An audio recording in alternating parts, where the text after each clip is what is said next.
அழகுடா அழகுடா. அனைவருக்கும் வணக்கம். ஐயாவோட பையனுக்கு பிறந்தநாள் நினைக்கிறேன். என் பையன்லாம் யாரு? என் தங்கச்சி பையன். அவருக்கு வாழ்த்துக்கள். நன்றி ஐயா, நன்றி ஐயா.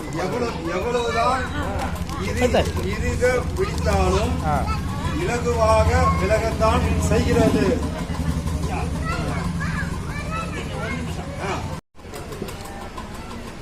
கடவுள் எல்லாருக்கும் வருகிறது தானே, நம்ம தான் அதை பிரிச்சிருக்கோம். இதை பத்தியே சொல்ல நினைச்சேன், யாரும் கூறிய யாவரும் சொல்லியிருக்கேன். ஆனா அதுக்கான நேரம் இல்லை. அதனால நிறைய பேருக்கு அவங்களாம் பேசட்டும். இதை பத்தி நான் இன்னொரு தடவை அடுத்த வாரம் தான் பேசுறேன். சொல்லுக சொல் பிரித்தொரு சொல் அச்சொல்லை வெல்லும் சொல் இமை அறிந்து அப்படின்னு குரல் சொல்லியிருக்காங்க.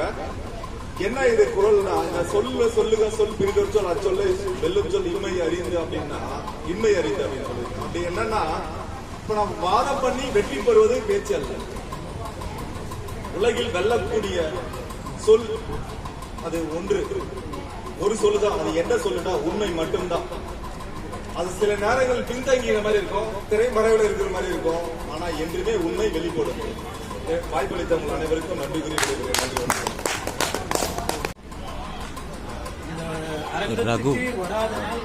கண்டிப்பா நான் வருத்தப்படுவேன். சில நேரம் வர முடியாமல் போது கண்டிப்பா வருத்தப்படுவேன். நிறைய விஷயங்கள் இந்த அரங்கத்திலிருந்து நான் கற்றுக்கொண்டிருக்கிறேன். அதே போன்று நான் இப்போ ஒரு புத்தகத்தில் படித்த ஒரு விஷயத்தை முடிந்தவரை அந்த 5 நிமிடத்துக்குள்ள முடிக்கிறதுக்கான ஒரு சுருக்கமா சொல்ல விரும்புகிறேன். அந்த புத்தகம் எழுதியவர் ஒரு இயற்கை ஆர்வலர். அவர் ரொம்ப அருமையாக எழுதியிருக்காரு. ஆனால் அவ்வளோ தூரம் நம்ம சொல்ல முடியாது. 5 நிமிடத்துக்குள்ள சுருக்கி சொல்லுவேன். ஒரு நல்ல பச்சை பசேல்னா வயல், மரம், செடி, கொடி எல்லாமே ரொம்ப சூப்பராக இருக்கு. அந்த இடத்துல ஒரு நாகரிகமான ஒரு மனிதன் அந்த இடத்துக்கு போறாரு. காலை நேரம் அருமையா அவர் மைண்ட் ஃப்ரெஷ்ஷாக இருக்கு. நல்லா பார்க்குறாரு, சந்தோஷமா இருக்கு. அந்த இடமும் சந்தோஷமா இருக்கு, ரொம்ப அழகா இருக்கு. அந்த அழகான நேரத்தில் நம்ம நாகரிக மனிதர்கள் சொல்லும் போது நல்ல விஷயங்களும் நடக்கும். சில பேர் கேடான விஷயங்களுக்கும் போறாங்க. அவர் அந்த சந்தோஷத்துல ஒரு வெள்ளை சுருட்டு, சிகரெட்னு சொல்லுவோம் நம்ம, இந்த வெள்ளை சுருட்டு பற்ற வைக்கிறாரு. பற்ற வச்சு அதோட அந்த தீக்குச்சியோட நெருப்போட அந்த குச்சியை விசி அடிக்கிறாரு. அது ஒரு பக்கம் அப்படியே நிற்குது, மீதி ஸ்டோரி வருது. அதே காலை நேரம் சூரியன் தன்னோட ஒளியை பூமிக்கு கொடுக்குறாரு. ஒரு புல் முளைக்குது. அந்த புல் பார்த்தீங்கன்னா ஆனந்தமா அந்த சூரியனுக்கு நன்றி சொல்லுது. நன்றி சொல்ல அப்படியே எழுந்து நல்லா சந்தோஷமா சுற்றி பார்க்குது. பூச்சிகள், பறவைகள், அப்படியே செடி, மரம், கொடிகள் ஆனந்தமா இருக்கு, ரொம்ப சந்தோஷமா இருக்கு. நான் இந்த உறவுகளோட வாழ போறேன், இந்த உறவுகளோட நான் கொஞ்ச நாள் இருக்க போறேன் அப்படின்னு சொல்லிட்டு ஒரு ஆனந்தமா அப்படியே சந்தோஷமா வெளியே வருது. இந்த தீக்குச்சி அந்த புல் மேல விழுது, புல் எரிந்து போகுது. அந்த புல், அதை சுற்றி உள்ள உறவுகள் அனைத்தும் என்ன சொல்லுது என்றால், இந்த நாகரிக மனிதனால நான் சுடப்பட்டேன், நான் இருந்தேன், பிறந்த உடனே இருந்து விட்டேன். இந்த நாகரிக மனிதன் என்னை ஏன் அழிக்கணும்? இந்த நாகரிக மனிதன் இருக்கக்கூடிய இந்த இடத்தில் இனிமேல் புல் முளைக்காது, நாங்கள் முளைக்கவே மாட்டோம் அப்படின்னு சொல்லுங்க. அந்த இடம் அப்படியே பார்த்தீங்கன்னா வறண்டு போச்சு. ஒண்ணுமே இல்லை, நீர் இல்லை, மரம் இல்லை, செடி இல்லை, பூச்சி இல்லை, எதுவுமே இல்லை. அடுத்த தலைமுறையான மனிதர், அந்த அழிச்ச மனிதன் மற்ற 2-3 தலைமுறைகளை பார்த்தீங்கன்னா அந்த இடத்துல வாழும் தகுதியே இல்லை. இப்போ இல்லை. இது எல்லாருக்கும் தெரிஞ்சிருக்கும் இதோட நீதி என்னன்னு சொல்லிட்டு. பூமியை நம்ம அரிக்கும் போது நம்மளுக்கே நம்ம நெருப்பு வச்சிருந்த மாதிரிதான். ஆகையால் பூமியை காப்பாற்றுறது நம்மளோட கடமை. ஆகையால் இந்த மாதிரி ஒரு தவறான விஷயங்கள் நம்ம பண்ணக்கூடாதுன்றது தான் இதோட கருத்து. நன்றி, வணக்கம். உறுதிப்படுத்தணும் அப்படின்னு அதை கொண்டு சேர்க்கணும் அப்படிங்கிறதுக்கான ஒரு கதை. அதாவது ஒரு அட்டை செய்யக்கூடிய பாத்திரங்கள் வந்து அட்டை செய்யற அட்டைன்னா இந்த இது வாசனை திரவியம் என்னன்னு தெரியுமா? வாசனை திரவியம் சொல்லுவாங்க. பொருள் செல்வம். ஏன்னா திரைக்கடல் ஒளி திரவியம் அத்தனை வந்து வாசனை திரவியம் தான் சொல்லுவாங்க. ஸோ அந்த அளவுக்கு வந்து மதிப்பு வாய்ந்தது. ஏன்னா 1 ounce அத்தர் ரோஸ் எசன்ஸ் எடுக்கணும்னா 1,00,000 ரோஜா மலர்களை எடுத்து குளிச்சாதான் 1 ounce கிடைக்கும். 2 ounce பண்ணணும்னா 2,00,000 ரோஜா மலர்களை எடுத்து எசன்ஸ் பண்ணாதான் அந்த 2,00,000. ஸோ அந்த 2 ounce கிடைக்கும். இப்போ இவன் வந்து தன்னுடைய ரசிகனை தேடுறான். இவருடைய வார்த்தாக்கள் தெரியுது. இந்தியாவில் ஹைதராபாத்ல ஒரு நிஜாம் அத்தருக்கு அவ்வளோ ரசிகர்கள். ரொம்ப பிடிக்கும். அவன் எப்படியாவது மீட் பண்ணி நான் இல்லை அத்தரில் வந்து நிறையா ஸ்பெஷலிஸ்ட் எப்படியாவது கிட்ட கொண்டு போய் சேர்த்துக்கணும் அப்படின்னு அவன் பயணப்படுறான். ஸோ அந்த அத்தரை எடுத்து என்னன்னா மல்லிகை, சந்தனம், அடுத்து ரோஜா. இதில் இது ரொம்ப மதிப்பு கொடுத்தது ரோஜா அத்தர் தான். இதை தான் ஐயாவுக்கு கொடுக்கணும். உள்ள என்ட்ரியானவங்க எல்லாரும் இருப்பாங்கல்ல, தாண்டி தானே போகணும். ஸோ முன்னாடி எங்கே போகிறேன், நான் ராஜாவை பார்க்க போகிறேன், அதெல்லாம் முடியாது. பாருங்க நான் இந்த மாதிரி அத்தர் தெரிஞ்சிருக்கேன், மல்லிகை கால் எடுத்து வந்து வச்சுட்டு அதெல்லாம் முடியாது, வெளியே போகணும். அப்புறம் அடுத்த ஒரு காவலாளி என்ன இந்த மாதிரி ஐயாவை பார்க்கணும், ராஜா நிஜாமை பார்க்கணும், இந்த மாதிரி அத்தர் ரொம்ப பிடிக்கும். ராஜாவுக்கு அத்தர் பிடிக்கும். ஆனால் இப்போ எல்லாம் ராஜாவை பார்க்கணும். இதை பாருங்க நான் மல்லிகை சொல்லி மூணு பாருங்க. அவரை அந்த குப்பி வாங்கி வச்சுட்டு அதெல்லாம் முடியாது வெளியில் அடிச்சுக்கணும். இவர் என்ன பண்றாரு, என்னடா எப்படி நிஜாமை பார்க்கணும்னு யோசிக்கும்போது அப்போ வந்து அங்கே விசாரிக்கிறாங்க நிஜாம் எப்போ வருவாரு. தினம் காலையில குதிரையில வலம் வருவார் வீரவாரி. ஸோ நம்ம எப்படியா அந்த நேரத்தில் இந்த அத்தரை வந்து அவங்களுக்கு போய் சேர்த்து அப்படின்னு இப்போ வெயிட் பண்ணி கூட்டத்தோட கூட மக்களோட குதிரை. அப்போ ராஜா குதிரையில வந்துட்டாரு, நிஜாம் வந்து குதிரையில வந்துட்டாரு. எப்படியாவது அந்த கூட்டத்தை முண்டி அடிச்சுட்டு போய் தசரை கூப்பிடணும்னு அவர் அப்படியே முன்னாடி வந்துட்டே இருக்காரு. குதிரை பக்கத்துல வருது. ராஜா நிஜாமை பார்க்க போறாரு. அப்போ ஒரு திடீர்னு ஒரு காவலி வந்து அவரை மடக்கி பிடிச்ச உடனே இவருக்கு வாங்க முடியல. ஐயோ நம்ம கடந்து போறாரே நிஜாம் அப்படின்னு சொல்லிட்டு அந்த கையை வளைச்சு அப்படியே அந்த கணவாய் வச்சுருக்காங்களா எடுத்து தூக்கி விட்டனே அந்த ஒரு பாறை இருக்கு. அந்த பாறையில விட்டு எரியுறாரு. அந்த அத்தர் மனம் அப்படியே மணக்குது. அந்த குதிரை போயிட்டு இல்ல, அது அப்படியே 2 காலை தூக்கி அந்த அத்தனுடைய வாசத்துல அப்படியே மணி நிற்குது. அந்த நிஜாம் வந்து என்ன ஒரு நறுமணம் அப்படியே கண்ணை மூடி அப்படியே தியானிக்கிற மாதிரி நிற்கிறாரு.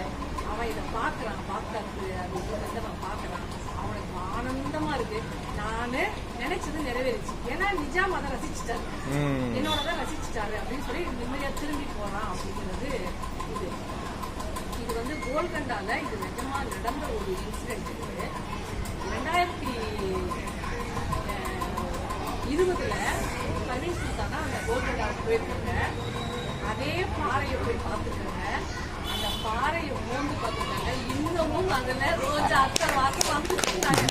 எனக்கு அப்ப அந்த தன்னுடைய எந்த மாதிரி ஒரு உண்மையான உழைப்பு இருக்கணும், எந்த மாதிரி ஒரு ரசனை இருக்கணும், அந்த ரசனையை கொண்டு சேர்ந்து இன்னும் அது நடக்குது அப்படின்னா அதுக்கு அந்த வேல்யூ. அந்த மாதிரி நம்ம கிட்ட இருக்கிற திறமைய நம்ம நம்பணும். முதல்ல நம்ம நம்பணும்னா அது போய் சேர வேண்டிய இடத்துக்கு கரெக்டான இடத்துல போய் சேரும் அப்படிங்கிறதுல எந்த டவுட்டுமே வேணாம். இது ஆணித்தரமான உண்மை அப்படின்னு சொல்லிட்டு நமது ஐயா அவர்களுக்கு ரமலான் வாழ்த்துக்களை தெரிவித்து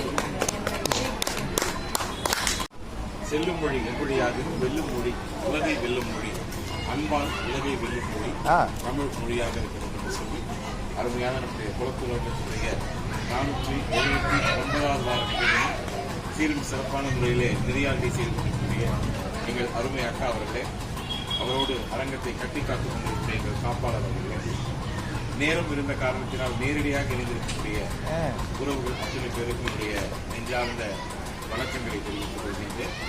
அன்பு, மனிதநேயம், ஈகை ஆகிய ஒட்டுமொத்த குணங்களுக்கு ஒரே பண்டிகையான ஈகை திருநாளை கொண்டாடி கொண்டிருக்கக்கூடிய எங்கள் ஐயா யாக்கூப் அவர்களுக்கும் அவரோடு அவர் சார்ந்த அத்தனை அன்பு உள்ளவர்களுக்கும் நெஞ்சார்ந்த கமலால் நல்வாழ்த்துக்களை தெரிவிக்கிறேன். கடந்த வாரம் நம்முடைய திருவிக பேச்சு பேரரங்கத்திலே ஒரு முக்கியமான நிகழ்வு நம்முடைய பூம்புகார் நகர அரங்கத்திலே மீட்டுருவாக்கம் செய்திருக்கின்றோம். வாரந்தோறும் ஞாயிற்றுக்கிழமைகளிலே மாலை 5 மணிக்கு தொடங்கக்கூடிய அரங்கம் அது நமக்கு மிக அருகாமையில் இருக்கக்கூடிய அரங்கம். அதனால் நேரம் இருக்கக்கூடிய அத்தனை நல்ல உள்ளங்களும் அந்த அரங்கத்திற்கு சென்று உங்களுடைய அந்த அரங்கத்தை தூக்கி நிறுத்த வேண்டும் என்ற ஒரு பலத்தை எங்கே காட்ட வேண்டும். சிறிய எல்லாருமே ஒரு கதை சொன்னாங்க இல்லையா, அவங்க சொன்ன அந்த அர்த்தம் இன்னும் மறந்து கொண்டே இருக்கிறாங்க. அத்தர் அதாவது ஒரு மிகப்பெரிய டென்னிஸ் பிளேயர் நோவாக் ஜோகோவிச் ஒரு மிகப்பெரிய பிளேயர். 2008 அவர் என்ன பண்ணார், ஆஸ்திரேலியா ஓப்பன் தோத்துட்டார். அது வரைக்கும் ஒரு முன்னிலை வகித்து வரார். ஆனால் அந்த இடத்த மிஸ் பண்ணிட்டார், தோத்துட்டார். ரொம்ப கஷ்டப்படுறாரு, ஏன்னா நம்ம தோத்துட்டோமேன்னு சொல்லி. ஸோ அடுத்து 2012 தான் அந்த போட்டி 4 ஆண்டுகளுக்கு ஒரு முறை தான் நடக்கும். ஸோ நடக்கும்போது அவர் என்ன பண்ணார், ஒரு ரொம்ப விடா முயற்சி, பகீரத பிரயத்தனம், எதையோ ஒரு விஷயத்தை அவர் கட்டுப்படுத்தி என்ன பண்ணார், 4 ஆண்டு காலம் போராடி 2012 ஆஸ்திரேலியன் ஓபன் டென்னிஸ் போட்டியை ரஃபேல் நடாலை எதிர்த்து அவர் அந்த போட்டியை ஜெயிக்கிறார். உலகத்திலேயே ஆஸ்திரேலியன் ஓபன் டென்னிஸ்ல மிக நீண்ட விளையாட்டு, மிக நீண்ட போட்டி எதுன்னு சொன்னா இந்த நோவாக் ஜோகோவிச்சுக்கும் ரஃபேல் நடாலுக்கும் நடைபெற்ற அந்த போட்டி தான். எனக்கு 5 மணி நேரம் 30 நிமிடங்கள், 5.5 மணி நேரம் ஒரு போட்டி நடக்குது. போராடி ஜெயிக்கிறார், பயங்கர டயர்டாயிட்டு கப்பு வாங்கி முடிக்கும் போது அந்த ஈவெண்ட் நடத்துறவர் கேட்கிறார், ஐயா நீங்க அடுத்து என்னையா பண்ண போறீங்க, பார்ட்டி தானா அப்படின்னு கேட்கிறார். எனக்கு ஒரு சாக்லேட் கொடுங்கன்னு கேட்கிறார். அவன் என்ன பண்ண, ஒரு பெரிய பாக்ஸ் கொண்டு வைக்கிறான். இது நடக்குது, அந்த ஒட்டுமொத்த ஆடியன்ஸ் பார்த்துட்டே இருக்காங்க, ஒட்டுமொத்த அரங்கமே அதை வேடிக்கை பார்த்து கொண்டு இருக்கிறது. ஒரு சாக்லேட் கொண்டு இந்த பாக்ஸ் கொண்டு வைக்கும் போது அதுல இருந்து ஒரு சாக்லேட் எடுக்கிறார். அந்த சாக்லேட் ஒரு சின்ன போர்ஷன் எடுத்து நாக்கில வச்சு தடவிட்டு திரும்பி தூக்கி போடுறாங்க. அப்புறம் கேட்கறாங்க, உங்க முன்னாடி இவ்வளவு பெரிய சாக்லேட் எதிரே வச்சிருக்கோம், நீங்க ஏன் சாப்பிட மாட்டேங்கிறீங்க? நான் 2008 இந்த போட்டியை தோல்வியை தழுவும் போது எனக்கு என்னுடைய குருநாதர் ஒன்று சொன்னார். என்ன சொன்னார்னா, வாழ்க்கையில மிகவும் விரும்பக்கூடிய ஏதாவது ஒரு பொருளை விட்டு நீ இந்த லட்சியத்தை அடையணும்னு சொல்லி கனவுல நினை, அதுக்காக உழைத்து கொண்டே இருந்தால் நிச்சயமாக நீ இந்த லட்சியத்தை அடைவான்னு சொல்லி. எனக்கு வாழ்க்கையை ரொம்ப பிடிச்ச சாக்லேட்.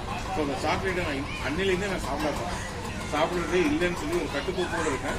அதனால இன்னைக்கு அதோட டேஸ்ட் நான் திரும்பி பார்க்குறேன். இன்னைக்கு எனக்கு இவ்வளவு சாக்லேட் கிடைச்சது, ஆனால் அதையெல்லாம் எடுத்து மீண்டும் சாப்பிட வேண்டும் என்ற ஆசை எனக்கு வரவில்லை.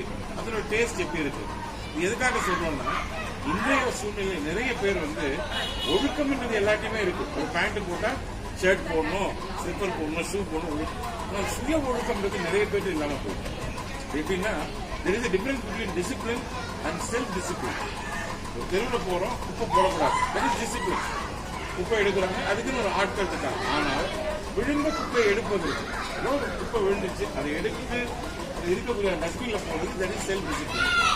அதை பழகி கொள்வதற்காகத்தான் நம் வாழ்க்கையில நிறைய முறை நம்ம முயற்சி, நிறைய நமக்கு வாய்ப்புகள் நிறைய வருது.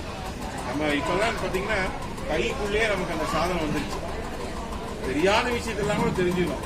ஆனால் தெரிய வேண்டிய விஷயங்கள், மனிதன் மறிக்கலாம், ஆனால் மனிதனே ஒரு குணம் மறிக்கவே கூடாது. இதெல்லாமே வாழ்க்கையில ஒவ்வொருத்தருக்கும் நாம் கடைபிடிக்க வேண்டிய நல்ல குணங்கள். அந்த நல்ல குணங்களை எல்லாம் எடுத்து செல்வதற்கான அரங்கம் தான் திருவிழா பேச்சு போயிடும்.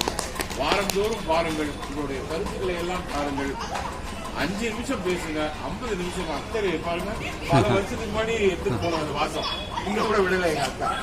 அப்படிப்பட்ட ஒரு அருமையான தளம் தான் இது என்று சொல்லி வாய்ப்பளித்தமைக்கு நன்றி பாராட்டி விடைபெறுகிறேன். நன்றி.